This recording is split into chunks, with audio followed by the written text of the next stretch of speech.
बिस्मिल्लाहिर्रहमानिर्रहीम, अस्सलामु अलैकुम। लाखों करोड़ों दुरूदो सलाम मोहम्मद मुस्तफ़ा सल्लल्लाहु अलैहि वसल्लम और आले मोहम्मद पर। मैं हूँ उमर दराज गोंदल और आप मेरा यूट्यूब चैनल देख रहे हैं। ईरान और अज़रबैजान के दरमियान तनाज़ा बहुत बढ़ गया था, लेकिन आज उस मामले के अंदर एक नया मोड़ आया है। और इस सारे मामले के अंदर अगर यूं कहा जाए कि ईरान के मौक़िफ़ की जीत हुई है तो कहना गलत नहीं होगा कि अज़रबैजान ने एक कदम आगे बढ़ के इस तनाज़े को ख़त्म करने के लिए अपना किरदार अदा किया है और उन्होंने ईरान को एक बड़ी तसल्ली दी है। जिस बुनियाद के ऊपर ये मशक़ें हो रही थी, एक कशीदगी थी, सारा कुछ था, वो आज हमें थोड़ा सा कम होता हुआ दिखाई दिया है। और इस सिलसिले में अज़रबैजान को कल आ गई है या ईरान को कल आ गई, जिसको भी कल आ गई, बहरहाल ये एक अच्छी खबर हमारे पास है। दूसरी खबर ये है कि जहाँ पर ईरान का अज़रबैजान के साथ तनाज़ा कम होता हुआ दिखाई दे रहा है, तो दूसरी जानिब आज ईरान एक अजीब तरह से बिहेव कर रहा था। एक तरफ इमदाद भेज रहा था, ताजरों के मुज़ाकरात हो रहे थे, तो दूसरी तरफ उन्होंने आज अफ़गानिस्तान की हुकूमत को आंखें दिखाने की कोशिश की है। और ईरान की जो वज़ारत ख़ारजा है उसने एक बड़ा ज़ुमानी किस्म का बयान जारी किया है, जिस पर यकीनी तौर पर तालिबान रद्द-ए-अमल देंगे। और तीसरा, आज पाकिस्तान और अफ़गानिस्तान के बॉर्डर के ऊपर भी कोई अच्छी खबर नहीं है कि बॉर्डर क्लोज कर दिया गया है।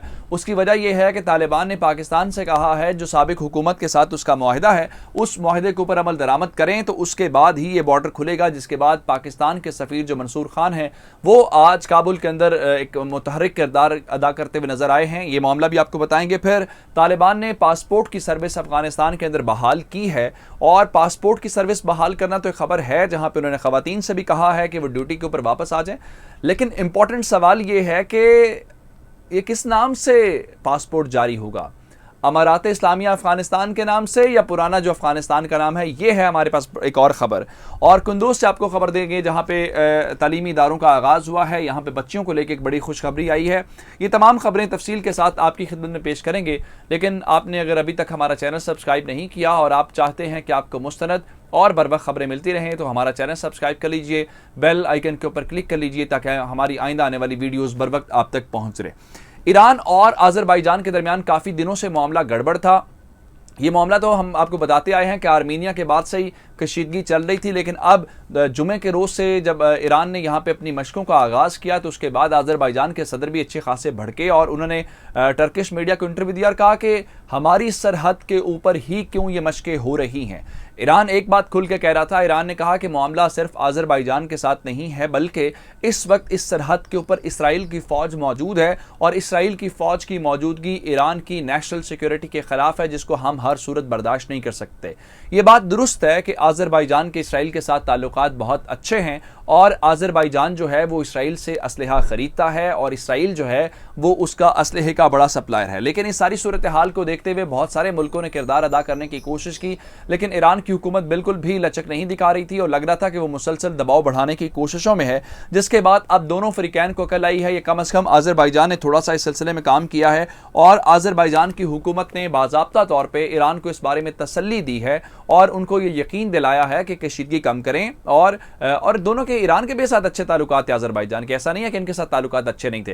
उन्होंने कहा कि जो आपका खदशा है कि वहाँ पे इसराइल की फ़ौज मौजूद है, तो इसका हकीकत से कोई ताल्लुक नहीं है। इसराइल की फ़ौज यहाँ पे मौजूद नहीं है। और ईरान की इस कंसर्न को लेके अज़रबैजान की जो वज़ारत ख़ारजा है उसने भी बाकायदा तौर पर तरदीद कर दी है और कहा है कि तमाम वो ख़बरें, तमाम वो अफवाहें कि इसराइल की फ़ौज की मौजूदगी के मुतालिक जो हैं, हम उसको डिनाई करते हैं, हम उसको रिफ्यूट करते हैं, उसका हकीकत से कोई ताल्लुक नहीं है। ये तो हो गई अज़रबैजान और ईरान से मुतालिक खबर। अब ईरान एक और मामले के ऊपर भी, आज ही ईरान ने जो सूबा हरात है वहाँ पे कोई ट्रक्स भेजे हैं इमदाद के लेके और एक गुडविल जेस्चर के तौर पे इसको देखा गया है। दूसरी जानिब जो ईरान के और इसके अलावा अफ़गानिस्तान के दरमियान तिजारत है वो भी बहाल होती हुई दिखाई दे रही है। और इस सिलसिले में हमने देखा कि पाकिस्तान के साथ भी उनकी तिजारत को 3 महीनों के बाद जो है वो बहाल हुई है। और उधर जो अफ़गान ताजिर हैं और ईरान के जो ताजिर हैं उनके दरमियान टॉक्स भी हो रही हैं। लेकिन इस दौरान जो ईरान के सदर की पॉलिसी समझ नहीं आती कि आज ईरान की वज़ारत ख़ारजा ने एक ऐसा बयान जारी किया जो ज़ाहिरी तौर पे हमें लग रहा है कि वो अफ़गानिस्तान के अंदरूनी मामलात में मुदाखलत के मुतरादिफ है। यानी ईरान की वज़ारत ख़ारजा ये कह रही है कि अफ़गानिस्तान के अंदर जो शिद्दत पसंदी के वाक़यात हैं वो बढ़ गए हैं और शिद्दत पसंदी के इन बढ़ते हुए वाक़यात के ऊपर ईरान को तशवीश है। अब ईरान के ऊपर अगर अफगानिस्तान वाले बोलेंगे तो ईरान को मसला होगा, और इस तरह से अब उन्होंने इस हवाले से बोला है तो यकीनी तौर पे जो तालिबान हैं वो इसके ऊपर अपना रद्दमल देंगे और फिर ईरान को इसके ऊपर भी गुस्सा आएगा। तो लगता यह है कि वो कोई शायद अब अफगानिस्तान या तालिबान के साथ कोई नया तनाज़ा पैदा करना चाहते हैं अगर उन्हें वहां से रिलीफ मिला है। अब आ जाते हैं पाकिस्तान और अफगानिस्तान के बॉर्डर के ऊपर।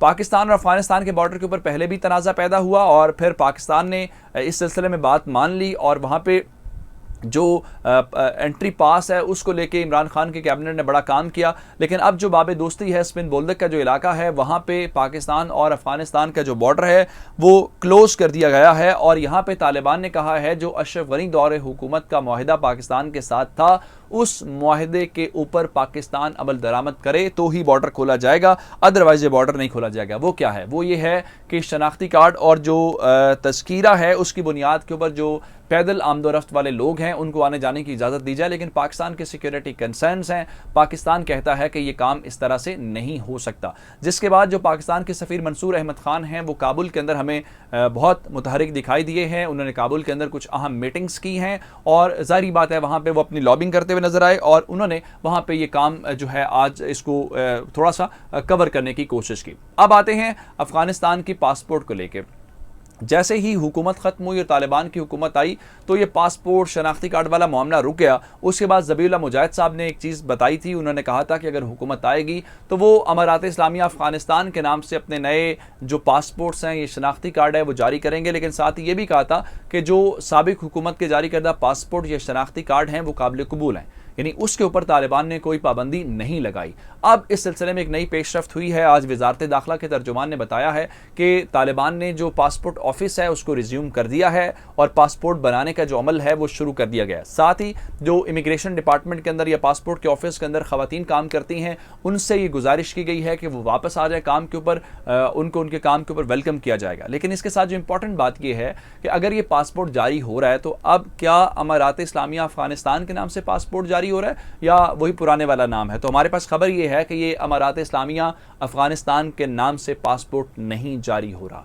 इसकी शायद वजह यह है कि बहुत सारे ऐसे ममालिक हैं, बल्कि अभी तो किसी ने भी तस्लीम नहीं किया, तो अगर हुकूमत तस्लीम नहीं होती तो वो पासपोर्ट कहाँ पे चलेगा, इसलिए उस चीज़ को नहीं किया गया। तो इन्होंने इस्लामी जमहूरिया अफगानिस्तान के नाम से जो पासपोर्ट्स हैं वो इशू करने का फैसला किया है। बाद में क्या तब्दीली आती है वो तो बाद में देखेंगे, लेकिन फ़िलहाल जो है इस सिलसिले में जो तालिबान ने पहले बात की थी उसको वो पूरा करते हुए नज़र नहीं आ रहे। अब आते हैं ख़वातीन की तालीम को लेकर तालिबान के ऊपर बहुत ज़्यादा प्रेशर आता है, बहुत सारी बातें आती हैं। तो अब एक अच्छी खबर जो आई है, क्योंकि बच्चों का जो मेल स्टूडेंट्स हैं उनके तो स्कूल्स चल रहे हैं, लेकिन अब ख़वातीन के स्कूल्स को लेकर हमारे पास ये कुंदूज से खबर आई है जहाँ पे सेकेंडरी स्कूल के एजुकेशन का आगाज़ हो गया है और वहाँ पे जो बच्चियाँ हैं वो स्कूल में आना शुरू हो गई हैं, जो कि एक अच्छी बात है। और इस सिलसिले में जो इनके वज़ीर तालीम है वो भी ये कह रहे थे कि इस्लाम के अंदर कोई पाबंदी नहीं है, हम बस इक़दाम कर रहे हैं, जो कि एक अच्छी बात है। मुझे उमर दराज गोंदल को फेसबुक, ट्विटर, इंस्टाग्राम के ऊपर फॉलो कर सकते हैं। मेरा यूट्यूब चैनल सब्सक्राइब कीजिएगा। आपकी समातों का बहुत शुक्रिया। खुदा हाफिज़।